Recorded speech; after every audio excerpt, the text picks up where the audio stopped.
Liam heard panting where there should have been silence. The wall thumped like a heartbeat no one else believed in. His mother said it was pipes, or maybe dreams, but he knew better.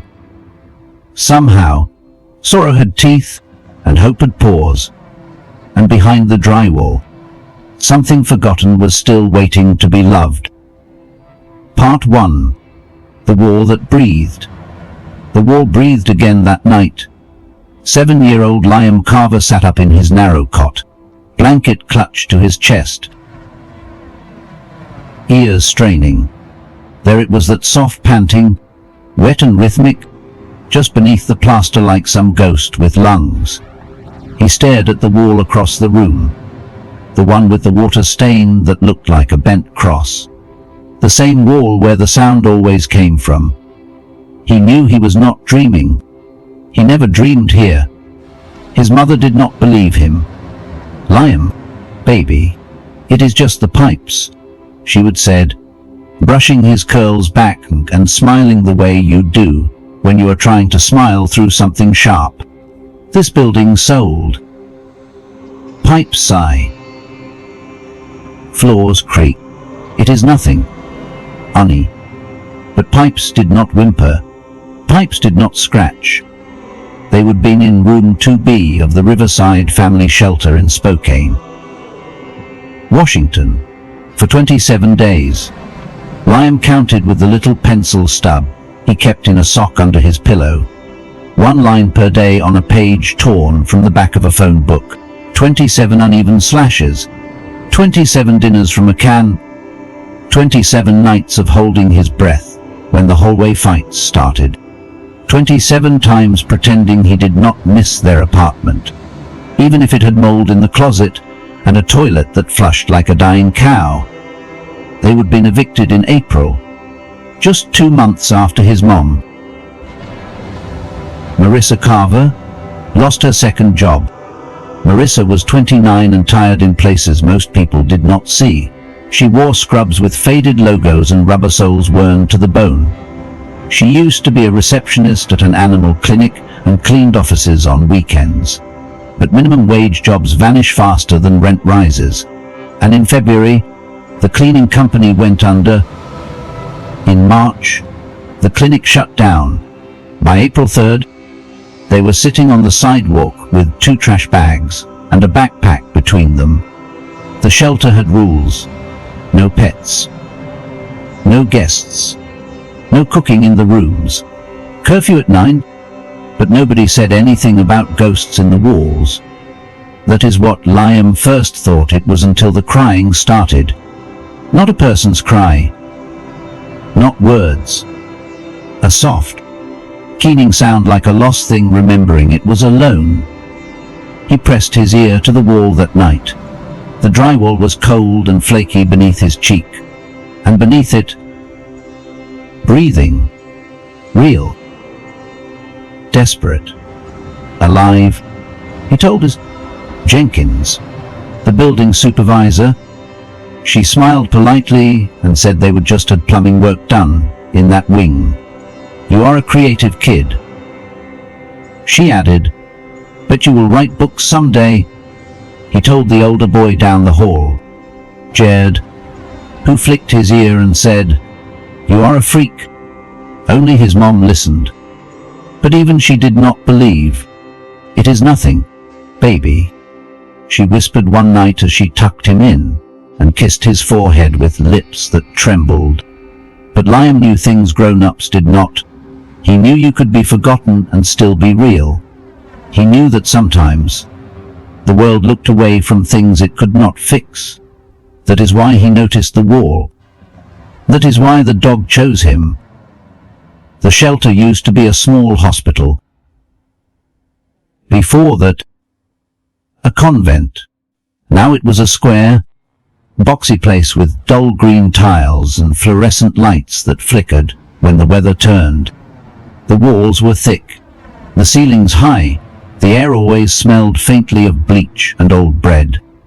Nobody had lived in room 2 or next door since they would arrived. A notice taped on the door said maintenance hold in bold red print. Liam had peeked once when a janitor left it open. The room was stripped bare, drywall open in parts, wires snaking out like veins. The wall they shared had a patch rough and new. Too new.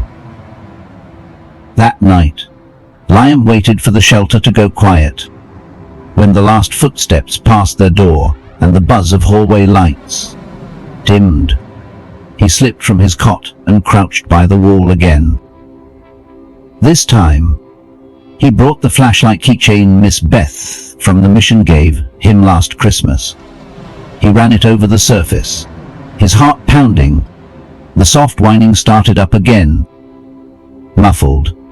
Close. He tapped the wall gently. Silence. Then scratch. Scratch, scratch. Oh no. He whispered. Breath-catching. Something was inside. Alive. The next morning, Liam waited until his mom left for her job interview, her third one this month. She borrowed a blouse from the donation bin and promised him she would be back by lunchtime. He nodded, hugged her tight, and watched her leave with her lucky silver locket swinging at her neck, the only thing she had left from her mother. A circle with a pressed daisy sealed in the glass. As soon as the coast was clear, Liam made his move. He snuck into room 2 with a butter knife stolen from the kitchen. He pried at the new drywall patch. Heart thudding. And then he saw it. A patch of fur, brown and black, matted with dust and plaster. Liam dropped the knife. Oh no. A nose poked out, then a single, blinking eye cloudy and wet. A low, wheezing whine escaped the creature's throat. A dog, not large, maybe a border collie mix, but sunken and trembling. Ribs showing through patchy fur, eyes dull with hunger. Its front leg was bent unnaturally beneath it, but it did not growl. It did not bark. It only looked at Liam as if it had been waiting. Liam breathed, tears stinging his eyes. I knew you were real. He reached out, hand trembling. The dog licked his fingers, tongue warm and rough and impossibly soft. Liam fell to his knees and wept. Down the hall, Marissa Carver stood frozen in the lobby, a thick manila folder clutched in her arms. She had just gotten a call from the company she interviewed with last week. Your references were excellent, the voice had said, and we think we have just the right fit for you. But all Marissa could think of was the last 27 days. The way her son slept curled up like a comma. The way he drew dogs on every scrap of paper. The way his voice always dropped to a whisper when he talked about the war. Something else in there? Maybe he had not been imagining after all. Maybe he was the only one who saw what the rest of the world had plastered over. Back in room 2, Liam sat beside the broken wall, cradling the dog's head in his lap. Its tail gave a slow, uncertain thump against the floor. I will get you out, he whispered. The dog blinked once and licked the boy's wrist. Behind them, a door creaked open, and someone gasped. Part 2. The name behind the plaster. The gasp came from Ms. Jenkins. She stood in the doorway of room 2, clipboard forgotten at her side, eyes wide and shining. Her lips parted like she was about to speak, but no words came, just the soft hum of disbelief. Liam turned, still kneeling beside the hole in the drywall. Dust clung to his pajama shirt. The dog's nose rested on his thigh, tongue slipping out in tired pulses, ribs fluttering with every breath. I did not mean to break anything, Liam whispered. He was in there? Jenkins stepped forward slowly, her heels clicking once on the tile before she stopped herself. She crouched beside the boy, her knees creaking with age or exhaustion. Her voice came quiet, unsure. "That is a dog?" Liam nodded. "He has been in the wall since before we moved in. I think someone left him there." The words fell like pebbles into a deep, dark well.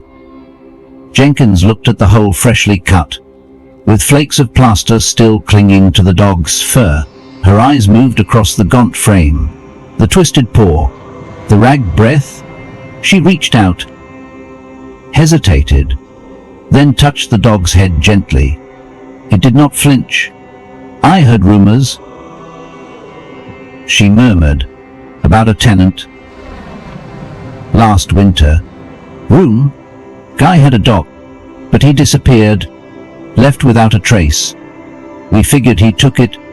That was before the renovation." Lime looked up. He did not. Jenkins stood and turned for the hallway. "I am calling animal rescue," she said, "and a vet, and God help me, the local news. This is going to make a mess." Liam looked down at the dog, whose tail gave a weak twitch. "I think his name is Lucky," he whispered. The dog's ear flicked. 2 hours later, Marissa Carver walked back into room 2, holding a paper bag of donated lunch and wearing a look she had not worn in months.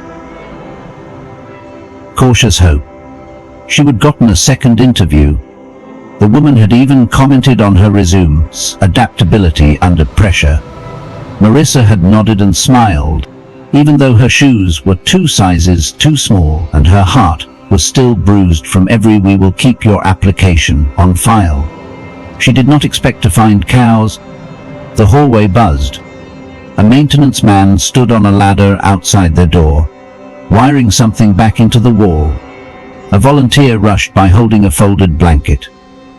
Jenkins was giving a statement to a stern-looking woman in scrubs. And in the middle of it all, her son, Liam, sat on the floor, cradling the dog's head like a broken piece of porcelain. His shirt was covered in fur and dust.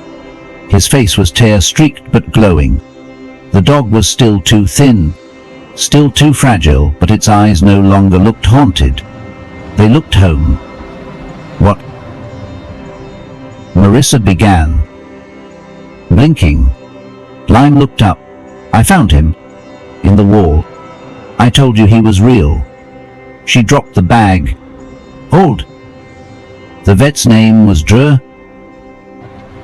Inez Hollister, a retired animal rescue volunteer who still did house calls out of a beat-up Ford Ranger. She examined the dog gently, murmuring like he was a newborn. "Male, border collie mix. Looks around 6 years old. Leg is probably fractured. Dehydrated. Malnourished. But this boy's got heart." Lime did not move. "He wagged when I said his name was Lucky." Hollister smiled softly. "Then Lucky it is." She looked at Ms. Jenkins. "How long was he in there?" "Could be been months." Jenkins whispered. "Maybe longer. How did he survive?" They all looked at Liam. The boy cleared his throat. "There is an old pipe gap near the floor. I think he was drinking condensation. And the wall next to the pantry, some crumbs fall down there sometimes." Hollister blinked, then gave a small, stunned laugh. "He survived on dreams and crumbs, Lord of mercy." She stood. "We will take him in. Get him patched up." Liam's hands tightened on the dog's fur. "He will come back. Right?" The vet met his eyes. "If that is what you want." Liam nodded. "I promised." By nightfall, Lucky was gone to the vet's home clinic for observation. But in his absence, something else filled the room. Purpose. The shelter staff, who usually kept a safe emotional distance, hovered a little longer in 2B. One of the volunteers dropped off a real blanket. Someone slipped Marissa a new pair of sneakers. People whispered about the boy who Dee heard, what the rest of the world had ignored. The next morning, a reporter from the local paper showed up. Liam sat next to his mom on the cot while the journalist scribbled notes. Marissa told the story.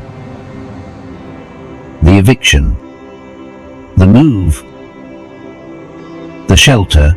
Liam told his side. The war. The panting. The knife. The dog. The journalist shook her head slowly. This'll get picked up. She was not wrong. The story ran 2 days later in the Spokesman Review. Boy rescues dog trapped in shelter wall. I knew he was there. By noon, local news stations had picked it up. By evening, national outlets were calling. Marissa sat on the cot with her phone buzzing in her lap. Every call was another offer, a guest segment, a radio interview, a parenting column. Then came the real surprises calls from 2 clinics, both short-staffed but touched by the story. One wanted a receptionist. The other offered part-time work in community outreach. And then, late that night, came a voicemail. A woman named Nancy Riz, director of a transitional housing program across town. They had an opening rare, she admitted, but they wanted to give it to someone who'd clearly been trying so hard. The apartment was not big, but it was clean, stable, and pet-friendly. Marissa sat with the phone in her hand long after the message ended. Liam was already asleep, curled up with a pillow he pretended was lucky. She looked at the cracked ceiling. "Thank you," she whispered to the quiet. 3 days later, Lucky came back. He limped, a bright blue bandage on his leg and a new collar with a brass tag that simply read Lucky. He was clean, fed, and full of wobbly joy. When he saw Liam, he let out a bark so weak and beautiful it made half the shelter tear up. Hollister handed over the leash. "Can T think of a better place for him?" Liam nodded, tears in his lashes. He waited for me. Hollister touched the boy's shoulder, "And you did not stop listening." That night, as Lucky lay curled at the foot of Liam's cot, the room felt different. Not bigger, not brighter, just less broken. And on the windowsill, beneath the water stain that looked like a bent cross, Marissa's silver locket caught the light glinting like a promise. Part 3. Something more than shelter. The new apartment smelled like lemon oil and quiet. It was not big, just 2 rooms and a galley kitchen, but to Liam, it might as well have been a castle. The carpet was soft enough to lie on, and the walls were not cracked or whispering. Best of all, it had a door of their own, a door they could lock from the inside. Lucky stepped gingerly over the threshold, his bandaged legs still stiff, tail sweeping behind him like a paintbrush. He sniffed the floor, the air, the corner near the heater, then looked back at Liam as if asking, "Is this ours?" "Yeah, buddy," Liam said. "It is ours." Marissa stood behind them, holding the last milk crate of their things. She was too tired to cry and too grateful not to. She looked around the space, eyes snagging on the second-hand sofa, the scuffed dining table, the fridge humming softly in the kitchen. Something settled in her chest. Not peace, not yet, but something adjacent. Something like it might finally come. The housing unit was part of a pilot program for single mothers displaced by the rising rent wave that had swept through Spokane like a flood. Once a year, when funding came through, they picked one family they thought could rise, if just given a foothold. Nancy Ruiz, the director, had heard the story on the radio. That boy's heart, she would said in the staff meeting. You do not fake that kind of loyalty. He rescued a dog from inside a wall. And she has been holding down 2 jobs and still showing up at the shelter daycare to read to the younger kids. Give them a shot. Now here they were, 3 floors up in a brick building on Oak Street, with a view of a dumpster and, beyond that, the sky. The first night in the apartment, Liam could not sleep. The silence was too thick, too unfamiliar. No snoring from the next cot. No late night coughing through paper-thin walls. No creaking footsteps in the hallway. Just Lucky's breathing. Heavy, warm, alive. Liam crawled out of bed and lay down on the floor beside him. Lucky opened one eye, nosed the boy's arm, then rested his head on Liam's shoulder. I think I used to be sad before you, Liam whispered. I did not know it, but I was. Lucky sighed, a sound that felt like me too. In the morning, Marissa left early for her first day at the clinic. It was not glamorous, mostly reception and supply stocking, but it had benefits. It had permanence. It had coffee she did not have to bring herself.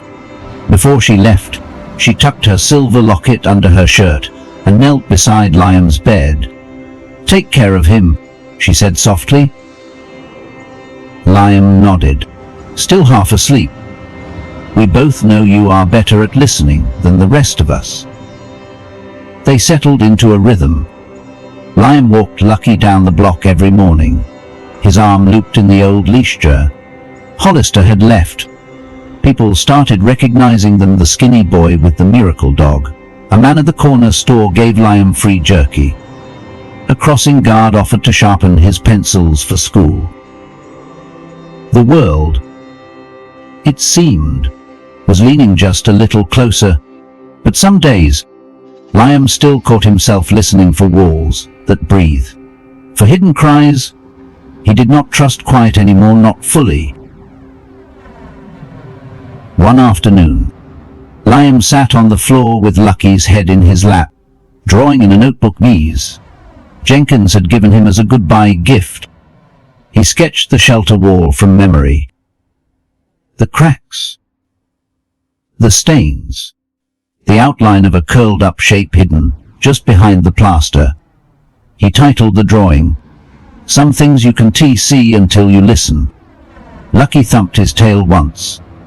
You think other dogs are stuck somewhere? Liam asked. Lucky's ear twitched. I wish I could hear them all. Meanwhile, across town, the shelter was being inspected. The story had sparked scrutiny. The city demanded safety checks. Funding was reevaluated. Someone sent in a grant for building repairs. Another donor offered a year's worth of vet care vouchers for any pet adopted through the facility. Lucky's story had pulled something loose in people.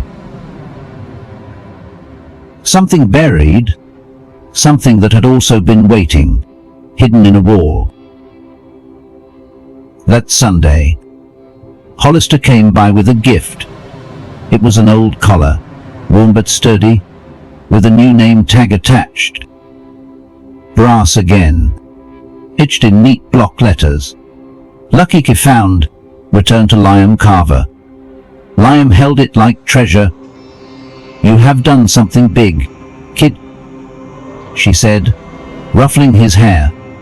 Bigger than you know. Liam looked at the tag. I did not do much.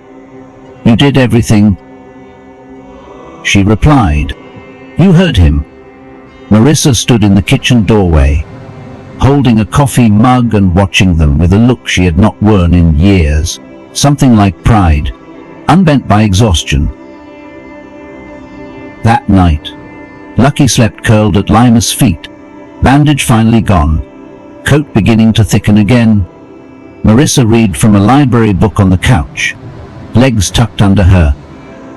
Outside, the city was still loud. Rent was still high. Jobs were still scarce. But inside, they had a key, a home, a heartbeat. And for the first time in a long while, Liam did not dream of walls. He dreamed of open fields, and a dog named Lucky. Running. Part 4. The sound walls don't make. There was a sound Liam did not hear anymore. Not the panting behind the plaster. Not the desperate scraping. Not the whine of something forgotten, tucked into a space too narrow for light. That silence had changed him. Now he noticed the difference. The kind of silence that meant peace, and the kind that meant someone or something was missing. Lucky, snoring softly in the patch of sun by the balcony door, was the good kind. Spring rolled slowly into summer. Spokane-esque trees filled out, and the neighborhood came alive with lawn sprinklers and kids hollering past curfew. Liam started to laugh more. His drawings got brighter. The walls of the new apartment stayed quiet, except for the usual creaks of an old building full of people trying. At the clinic, Marissa's manager noticed how she handled long lines without losing her smile. They began training her for intake coordination, slightly better pay, maybe benefits soon. A month ago, she would not have dared to hope for that. One afternoon, as Liam sat by the window sketching Lucky in ballpoint, he looked up and said, "We are not stuck anymore." Marissa, sipping tea on the couch, blinked. She said, "I guess we are not. But healing does not erase what came before." Not completely. One night, Liam woke with a jolt. The old feeling again. Pressure in the room. A twinge of something not right. Lucky stirred at the foot of the bed and let out a short, low growl. Liam sat listening, but there was no panting, no scratching, no ghost behind the drywall. Just silence. Still, he got out of bed. He tiptoed to the living room, where Marissa had fallen asleep reading again. A crumpled blanket lay over her legs, her head slumped forward, a line of drool on her collar. The silver locket at her neck glinted faintly in the moonlight. She looked peaceful, but even in sleep, she seemed ready to wake at the slightest noise, as if years of survival had programmed her to sleep half open, like a deer. Liam covered her with the rest of the blanket and kissed her cheek. He did not go back to bed. He sat beside Lucky and leaned his head against the dog's ribs. "I thought it was coming back," he whispered. Lucky licked his hand. Just once. It was enough. The next morning, they went for a longer walk. Liam took Lucky past the park, then down toward the old shelter building. It was fenced now. Renovations had started. A large sign read, "Temporarily closed for safety upgrades. Thank you for your support." Liam stood at the edge of the chain link fence and stared. "I guess you are not in there anymore," he said softly. Lucky sat beside him, calm, watching the door that had once led to room 2. A woman passing by slowed when she saw them. "You are the boy from the paper, are not you?" she asked. Liam nodded shyly. She crouched beside him. "I read that story 3 times. My brother struggled after his wife passed. He lives in housing now, but I think it gave him some hope." She touched Lucky's head gently. "He was waiting for you. You know." Liam looked at her. "You think dogs know when they are meant for someone?" "Honey," she said, "dogs only know that evening, As Marissa made grilled cheese on their scratched stovetop, the phone rang. It was Jenkins. "I thought you might want to know," she said. "That old tenant, the one who left Lucky behind. They found him." Marissa froze. "What?" "He was picked up for an unrelated case. Drugs. I think someone recognized Lucky from the news story and put it together. They questioned him. He confessed." "Confessed to what?" "He said he meant to come back for the dog, but things spiraled, and he figured if the dog made it, great. If not..." Marissa did not speak for a moment. Then, "Liam does not need to know all that. Not like that," Jenkins said. "He does not." There was a pause. "But he should know Lucky was not just abandoned. He was left behind by someone too broken to do better. That is different.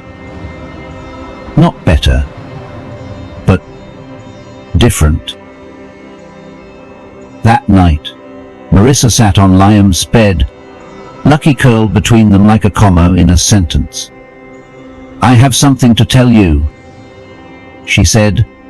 Liam looked up. "About Lucky, the man who left him. They found him. Is he gonna take Lucky back? He can tea.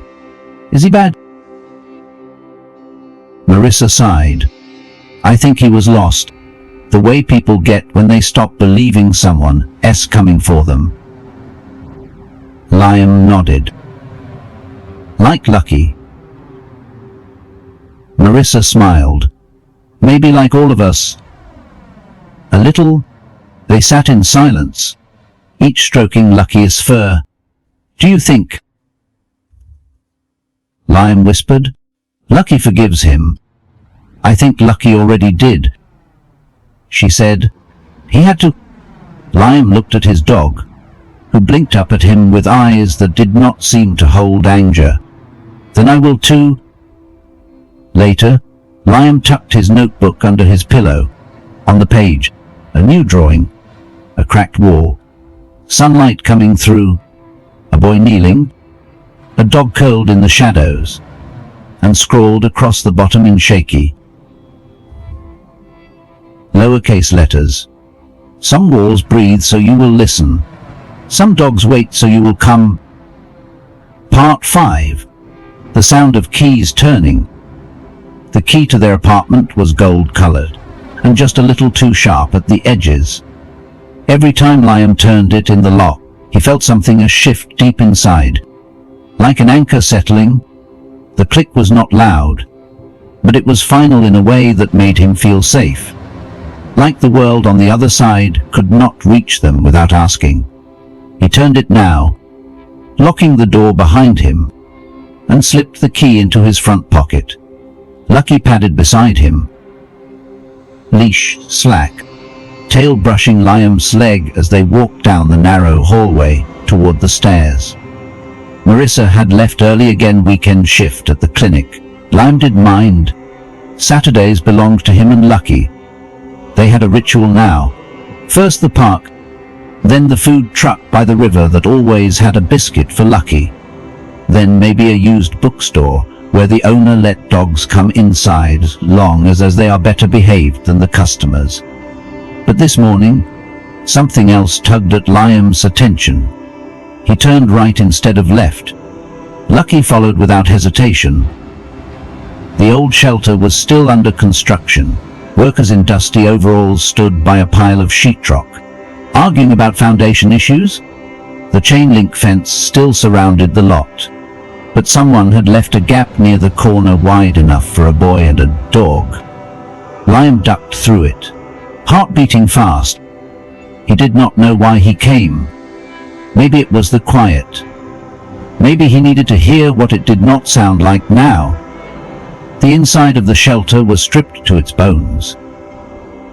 Walls gutted. Wires exposed.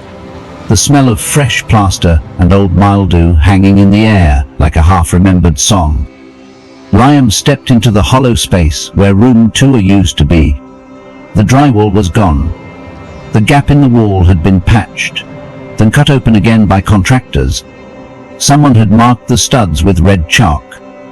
Remove. Reinforce. Inspect. Lucky sniffed the air, then walked to the far corner. He sat. Quiet, still. Liam followed. What do you remember? He whispered. Lucky looked up at him, eyes soft but unreadable. Liam crouched beside him, laid a hand on the bare floor. I think this is where you decided not to give up. Lucky licked his fingers. A voice came from the hallway. Hello. Liam stood quickly, brushing his jeans. A man in a hard hat appeared, blinking in the dusty light. Kid, this is an active site. Sorry, Liam said.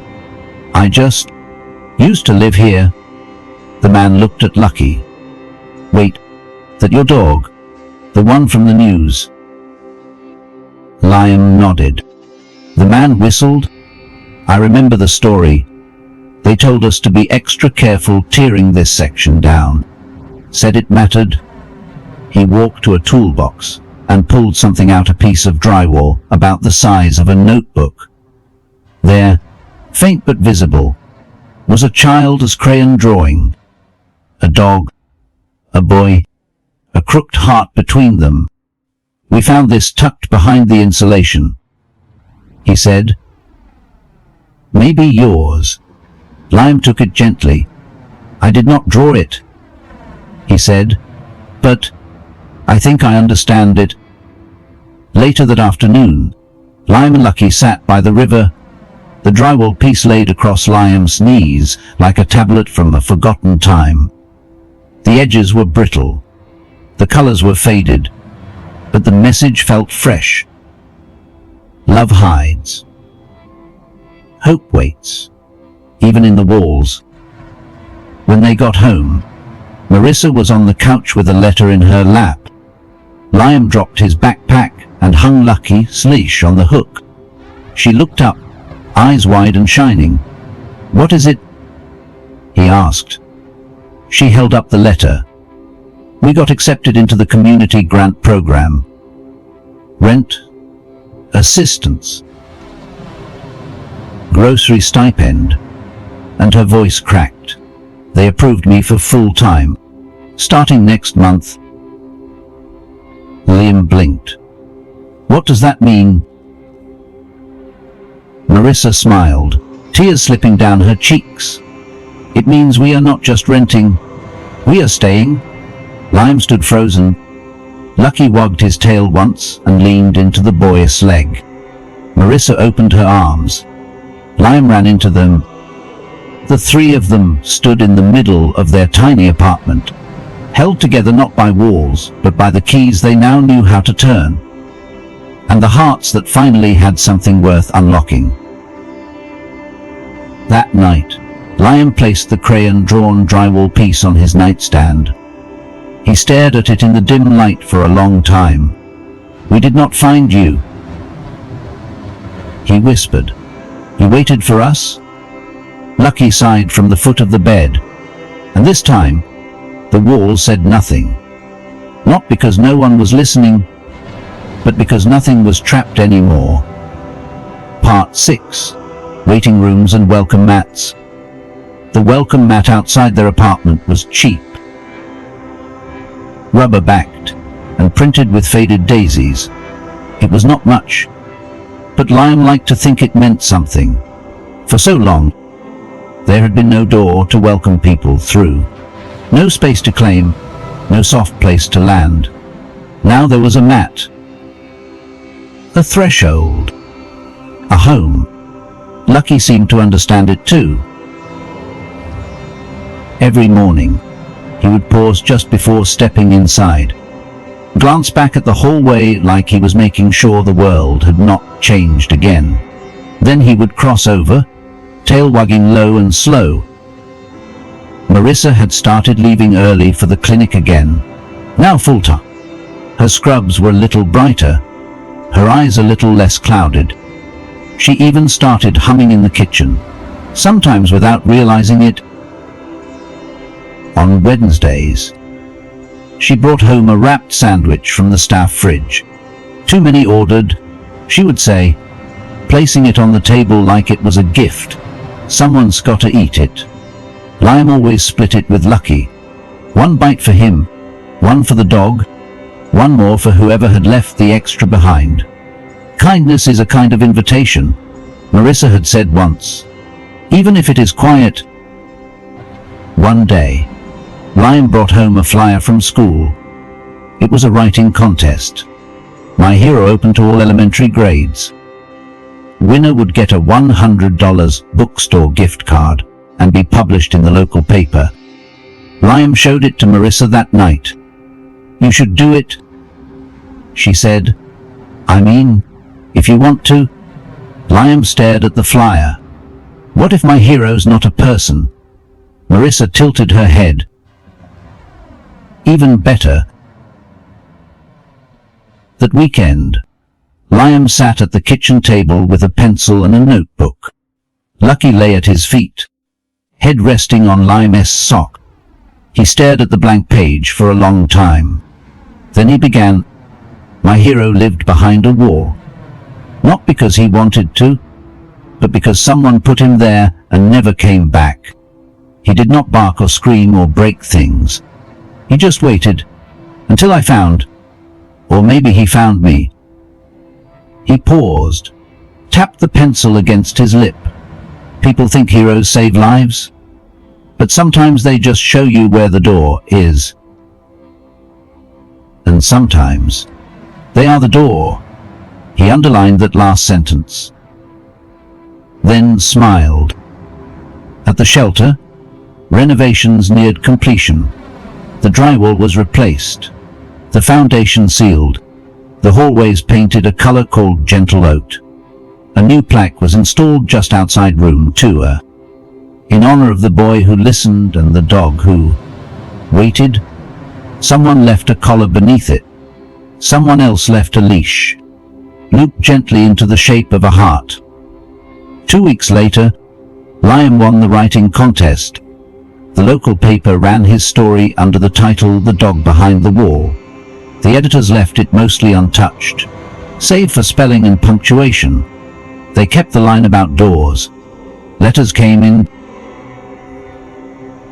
some handwritten, some typed. One woman from Ohio wrote, "My brother stopped talking after his divorce.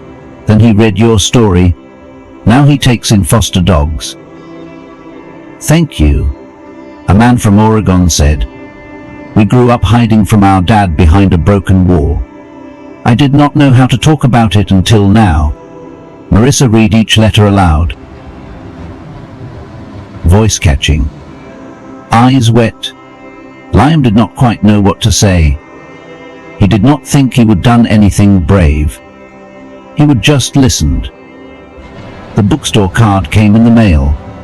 Liam and Marissa took the bus across town to spend it.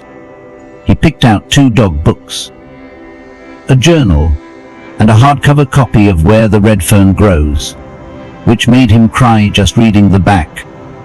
At the checkout counter, he still had $17 left. Marissa pointed to the impulse bin beside the register. See anything? Liam knelt down and pulled out a small woven mat, stitched with paw prints and the words, "You are home now." He held it up. Marissa nodded. Perfect. They laid the new mat down that evening. Lucky sniffed it, wagged once, and stepped over like it had always been there. Liam watched him settle onto the couch, one paw hanging off the edge, ears twitching as the last light of the day slid across the floor. He thought about how many doors he would pass in his life, how many walls he would walk by without noticing, how many hearts were tucked behind plaster. Waiting, he knelt beside Lucky and whispered, What if we helped someone else find the way out? Lucky did not answer, but his tail thumped, softly, like a key turning, like a welcome mat placed just in time. Part 7. The things worth carrying. Liam did not carry much these days, just a pencil case, a spiral-bound notebook, and his beat-up canvas backpack faded green with one busted zipper and a patch shaped like a dog bone. But there were other things he carried too. Invisible things. The sound of breathing behind a wall. The softness of Lucky's fur when he first pressed his cheek against it.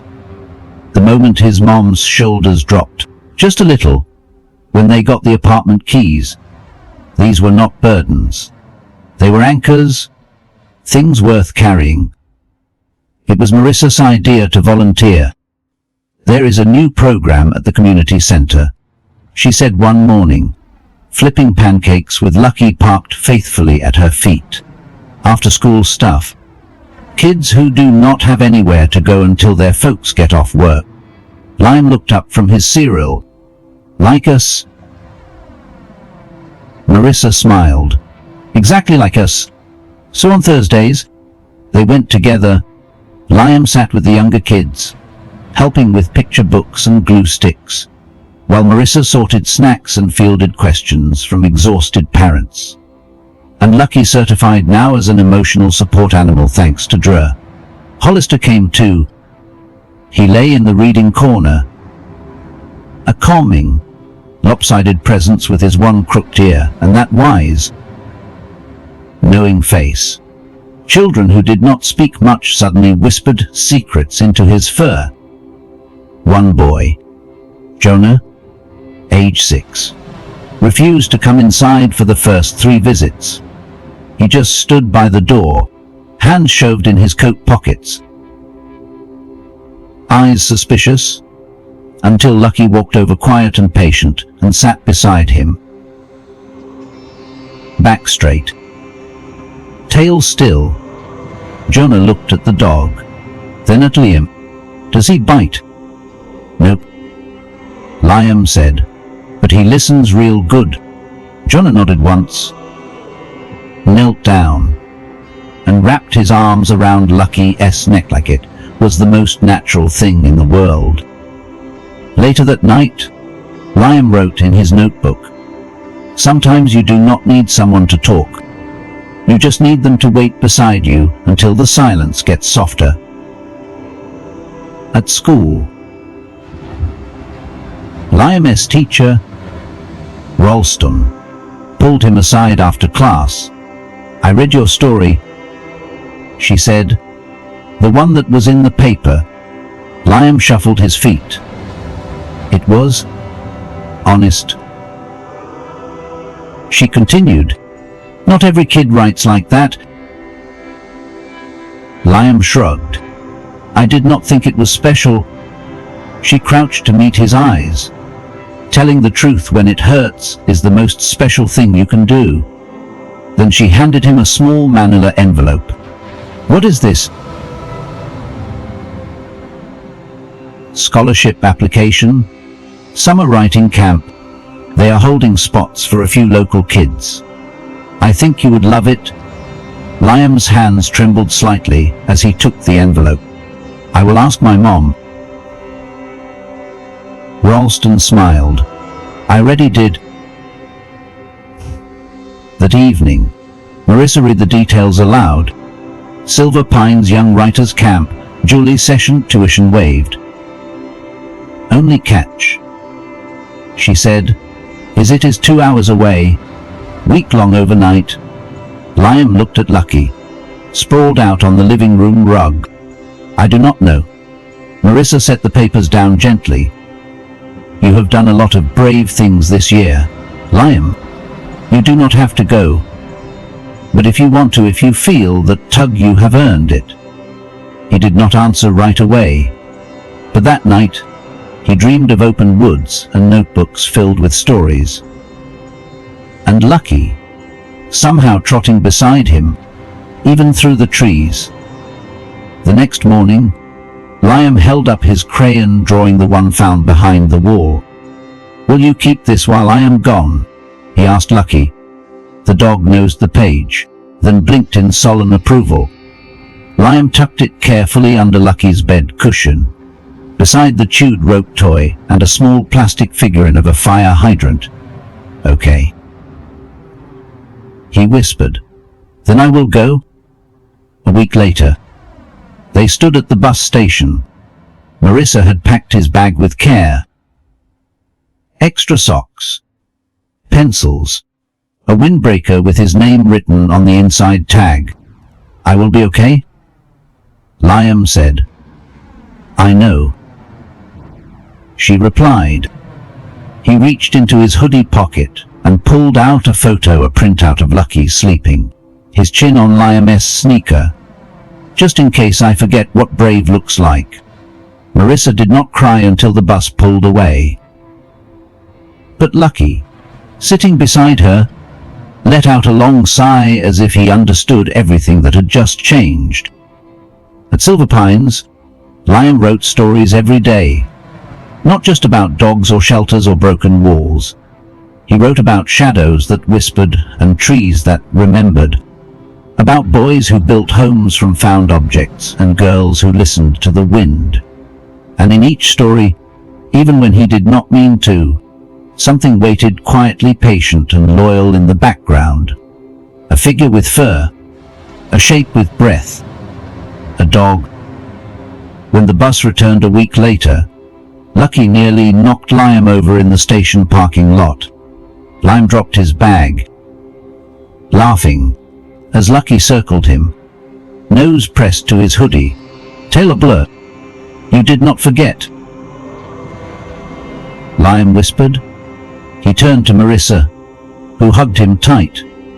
"Did you write good things?" she asked. "I think I wrote real things," replied. Then he knelt down, nose to nose with Lucky. "I missed you." Lucky licked his cheek in one slow, deliberate sweep. Liam smiled. Some things were too important to leave behind, and some, no matter how far you went, always waited right where they belonged. Part 8. Cracks that let the light in. The first night back from camp, Liam could not sleep. The apartment was still the same scuffed floor, humming fridge. Lucky curled up near the door like a sentry, but something in Liam had shifted. He felt taller inside, weeder somehow. Like the stories he would written at Silver Pines had stretched his ribs open and made more room for his heart. He got out of bed and tiptoed to the living room. Notebook in hand, Lucky raised his head without lifting his body, one eye blinking in sleepy recognition. "Couldn't he sleep?" Liam whispered. Lucky thumped his tail once against the rug. Liam sat on the floor, crossed his legs, and opened to a blank page. The pen hovered, then he wrote, "There are cracks in everything, in old buildings, in people, in plans, but sometimes the cracks let the light in. That is how I found him. Through a crack in the wall, I saw the shape of something worth saving." He paused, pressing his palm flat against the page. Then he added, "Maybe that is what saving is, noticing the light when everyone else only sees the damage." Lucky exhaled slowly and rested his chin on Liam's knee. The next morning, they visited the shelter.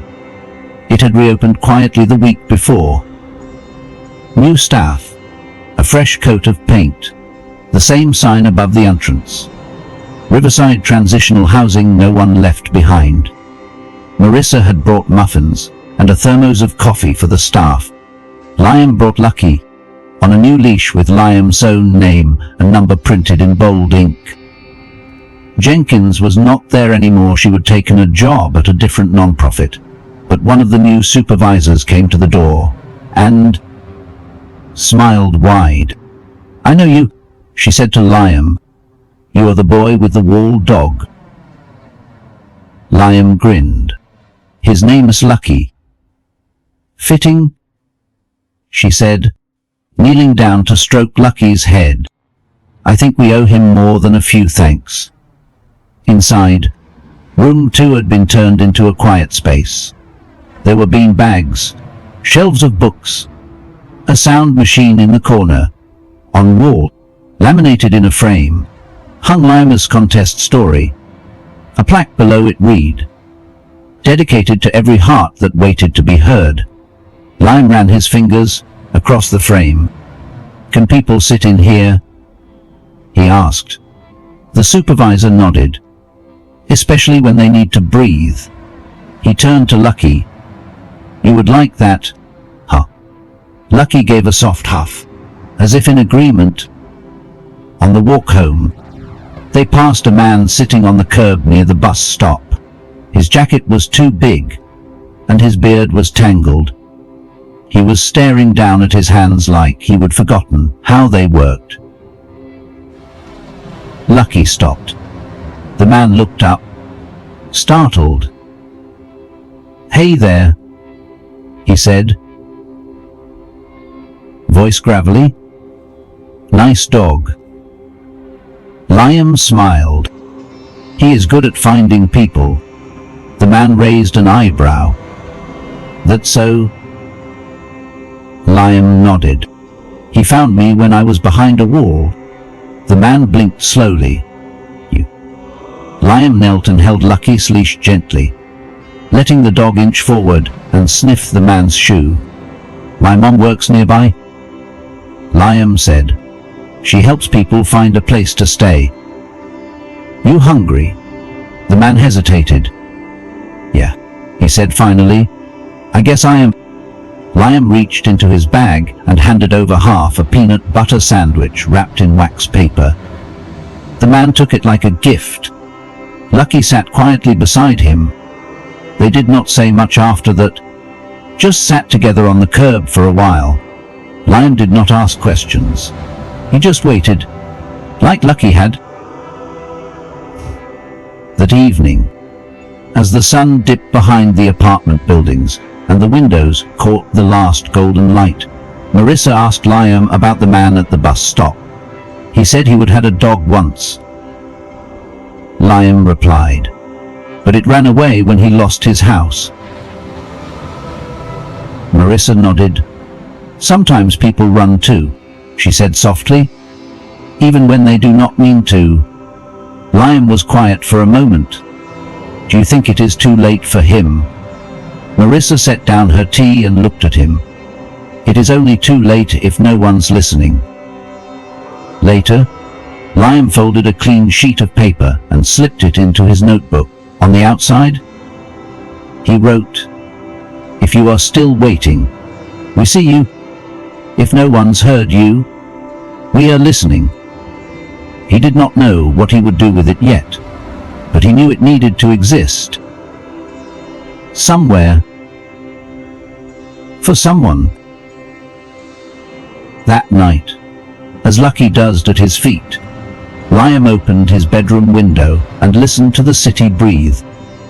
There was no scratching now, no buried whimpers, no ghostly panting through old plaster, just the rustle of summer trees, the distant hum of tires on wet pavement, and the whisper of a dog's slow exhale. The silence was not empty anymore. It was full of waiting hearts, and cracks where the light got in. Part 9. The Boy Who Knocked Back. Liam started knocking on walls, not to listen this time. To check, to make sure no one else had been left behind. It began with a routine walk past an old duplex near the community garden. One of the windows was boarded up. The porch sagged. No curtains, no cars, but there was a sound just barely like a soft thump-thump, too low to be wind. Lucky heard it too. He froze. Ears perked. Body tense. Liam approached the wall. Knocked once. waited, then knocked again. From behind the wood paneling, something knocked back. Marissa called the city's housing department. By the time the police and animal control arrived, the dog had chewed halfway through the wallboard from the inside. She was a thin, trembling pit mix with a scar across one shoulder and a rope still loosely tied to her back leg. She was locked in the bedroom, the officer explained. Owner skipped out weeks ago. Utilities off. No food. Would be died in another day. The dog went straight to Liam and leaned against his knee, shaking like a storm. He named her Echo. Liam and Marissa could not keep her, one apartment pet limit. But Hollister stepped in. She can stay with me, she said, scratching Echo behind the ears. Plenty of room. And if you ever want to visit, Liam nodded solemnly. I think she knocked because she knew I would hear. Hollister smiled, and because someone once heard you. After that, Liam could not stop noticing, not just boarded windows or odd noises, but people in line at the food pantry, heads down, at the bus stop, holding cardboard signs with eyes that did not meet yours. People whose walls were not made of drywall. But silence, shame, time. He asked Marissa if they could start a drive. Blankets, books, treats for the dogs, he said, maybe even notebooks. Just small stuff. Marissa looked at him. You do not want to forget where we came from, she said. Liam shook his head. I want to go back and knock. So they did. The first time, it was awkward. Liam stood beside a folding table outside the shelter with a crate of granola bars and a cardboard sign that read, If you are waiting, we see you. People came slowly, cautiously, took what they needed. Some just nodded. One woman asked if the dog was trained in therapy. Liam said, he just knows what it is like to be behind something. Lucky licked her hand. She knelt down and began to cry. The local news came back, a follow-up segment. The boy who once listened through a wall now offers a window. Photos ran of Liam passing out water bottles, Lucky sitting like a sentry at his side. Donations came in. A retired carpenter offered to build shelves. A woman brought a box of handmade dog sweaters. A teenager dropped off 3 filled journals with a note. I was waiting too. Thank you. They turned the side room at the shelter, once forgotten, into a giving corner, a quiet space where people could take without asking. No one had to explain why they came. They only had to knock. One evening, Marissa sat Liam down. I got offered a new position, she said. Liam blinked. Where? With the shelter? Outreach coordinator. I would still work with the clinic part-time, but this would let me help from the other side of the desk. Liam grinned. You would be the one handing out keys. Marissa nodded, brushing a lock of hair behind her ear. I think maybe I have been waiting behind a wall. The next day, Liam slipped a note into her purse. For all the walls you broke, for every lock you turned, for every time you carried me, even when you had nothing left, you are my shelter. Marissa found it hours later, during her lunch break. She folded it carefully and placed it inside her locket, right beside the pressed daisy. That night, Liam dreamt again of the old shelter, but this time, the walls were not broken or cold. They were painted with handprints, covered in letters, lit by soft lamps, and behind each door, someone waiting, not for rescue, but for return. He woke to the sound of Lucky pawing at the window. Outside, dawn spread across the sky like watercolor. "Andy?" Liam knelt beside the dog and whispered, "There are more walls, huh?" Lucky tilted his head. "But we have got our ears open now." He scratched behind Lucky's good ear, then stood and grabbed his notebook. Another knock had come. Time to answer. Part 10. The dog who wasn't he left behind. It rained the morning the mayor came. Nothing dramatic, just a soft, steady mist that made the streets shine and the gutters talk. Liam stood under the shelter's overhang, one hand resting lightly on Lucky's back. Marissa was beside them, dressed in her new city outreach jacket with the embroidered patch that read, "Riverside Renewal Program." She looked older somehow, not from age, but from purpose. The crowd gathered slowly, neighbors, donors, staff, and the press. Someone had tied blue ribbons to the shelter's new fence. On the door hung a handmade sign. "Welcome back. Hope we missed you." The mayor gave a short speech, full of words like resilience and community. But when she motioned for Liam to step forward, the boy froze. Marissa touched his shoulder. "Just speak from where it matters." Liam looked down at Lucky. "I did not rescue him," he said softly, voice barely reaching the mic. "He was already there, already waiting. I just heard him." He cleared his throat. "We do not always notice the quiet things, the stuck things, the ones who've been left behind." A pause. "But sometimes, all it takes is one person willing to knock. One dog who does not give up." He reached into his coat pocket and pulled out a worn page from his notebook. "I used to think walls were what kept us safe. But now I know some walls just keep things trapped. And some dogs teach you how to listen." There was silence for a moment. Not uncomfortable, just full. Then came the clapping. And something else, something louder, deeper. Lucky's bark, once strong, clear. Everyone laughed, and in that sound, something old and closed off broke wide open. Later that afternoon, after the crowd had thinned and the ribbon had been cut, Liam and Lucky wandered to room 2. It was not called that anymore. Now it was the listening room. The framed drawing still hung near the window, so did Liam's story. Below them, shelves held donated journals, children's books, and folded blankets.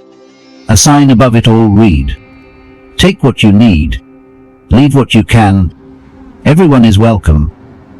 Lucky walked to the center of the room and lay down, stretching long with a satisfied sigh. Liam sat beside him and traced the edge of a floor tile with his finger. "We are not done, are we?" he whispered. Lucky blinked slowly, then rested his head on Liam's shoe. Liam said, smiling, "I did not think so." That night, back at the apartment, Liam found his old drawing, the one the renovation crew had pulled from the wall. The boy, the dog, the heart between them. He placed it gently into a box filled with saved letters, photos, and old collar tags. One last item went in. The stub of the pencil he would use in the shelter to mark each day they would stayed. Marissa watched him tape the box shut. "Memories? Reminders?" Liam said. She nodded. "We carry what matters." Spring turned to summer. The shelter's Giving Corner became a permanent program. Liam helped name it The Second Door. Kids came to read to Lucky every week. Some just curled beside him, saying nothing at all. That was fine. Lucky understood the language of presence better than most humans ever could. Liam's story was reprinted in a national magazine. Teachers from other states wrote asking if they could share it in class. The publisher sent a letter asking if he would ever consider turning it into a book. Liam did not answer right away. He just kept listening and writing and knocking. One warm evening, Marissa and Liam sat on their small balcony watching the city exhale. "Do you remember our first night here?" she asked. Liam nodded. "The fridge was too loud. Lucky would not sleep unless he was touching my foot. And you kept waking up thinking the walls were breathing." He smiled softly. "I guess they were." Marissa tilted her head. "Do you ever miss it?" "The shelter?" He did not answer right away. "I miss the way it changed us," he finally said, "but not the way it held us." She squeezed his hand. They sat a while longer, watching dusk settle like dust on everything old and beautiful. That night, Liam added one last entry to his journal. Asterisk, the dog who hid in the shelter wall did not just wait to be rescued. He waited to rescue me, to teach me how to hear what others do not, to show me that waiting is its own kind of courage, and that home is not always a place. Sometimes it is a heartbeat you find in the dark. He closed the notebook and leaned over the side of the bed, running his hand gently through Lucky's thick fur. "You were never really left behind," he whispered. "You were just waiting for the right knock." Lucky sighed, deep and peaceful. And for the first time in forever, Liam slept soundly. No ghosts in the walls, no cries in the dark. Just love, waiting, and found. The end.